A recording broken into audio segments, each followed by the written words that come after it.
Yo! What's up again mga kusot, mga karpintero at mga karpintera, and you're now watching here again our channel Karpintero Pinay TV by Jesus Woodworks. So ayun guys, for today's vlog, meron sa atin lumapit na isang namang OFW client from the other country. So ayun nga pala guys, ang kanyang unit nga pala is dyan sa Taguig City, sa Acacia State, Alder Residence. So ayun guys, bisitahin na natin siya at para malaman na natin kung ano ang nais niya ipagawa sa atin. So ano pa hinihintay nyo guys? Let's go!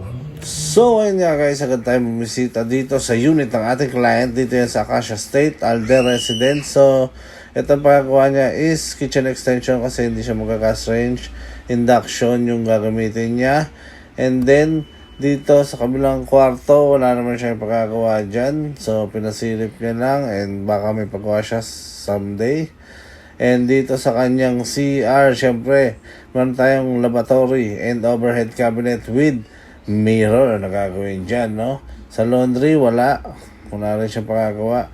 And dito sa kanyang master's bedroom, pagkagawa niya sa atin is ang kanyang closet dyan sa part na yan. So medyo mahaba yung closet natin dyan.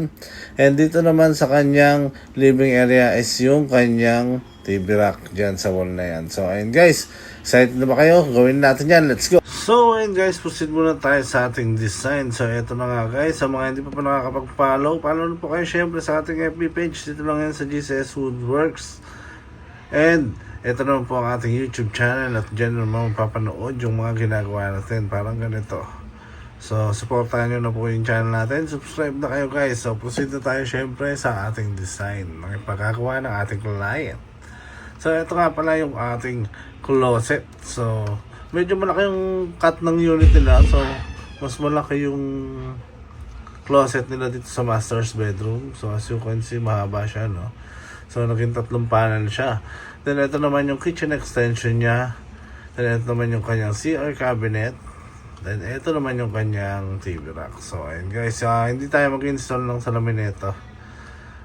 Yung iba. So ayun guys, pinihintay nyo. Excited na ba kayo? Umpisahan natin yan. Let's go!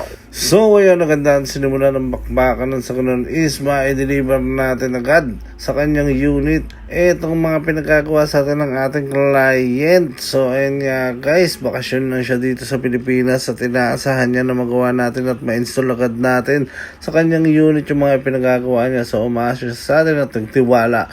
Kailangan natin gawin ng lahat at sa ganun is mabigyan natin siya ng ngiti at saya. So ayun guys, so ito na yung ating wardrobe closet. And ito na, no?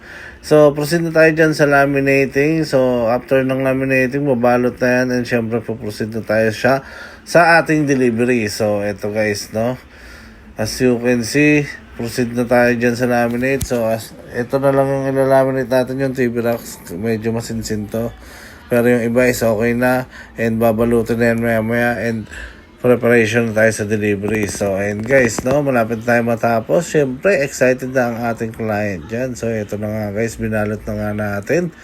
At syempre i-ready na rin natin yan for delivery. So after nyan guys, sasakayin natin yan kay Hammer. Sa ating kasama na si Hammer at dadali na yan mismo doon kay Alder Residence dyan yan sa Taguig City, at para makabit na natin at para matapos na rin natin agad at inaasahan niya ng ating client. So ito na nga guys, magkakarga na nga tayo at ready na rin ang lahat ng ating mga karpinterong Pinoy para sumabak dyan sa bakbakan, dyan yan sa Acacia State, Alder Residence, at doon natin yan ikakasa lahat.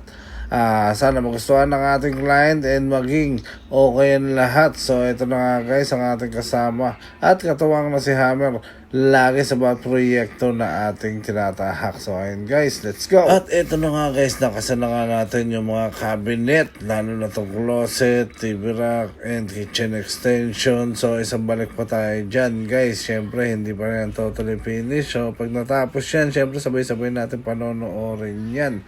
So kung excited na kayo guys at gusto nyo na mapanood kung ano ang kanabasan, so ano pa hinihintay nyo? Let's go!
So ayun guys, nakita nyo naman kung paano natin ginawa at paano natin diskartehan ang kanyang unit. So ayun guys, sa mga taga-Alder residents dyan, lalo na sa mga taga-DMCI or SMDC, message lang kayo.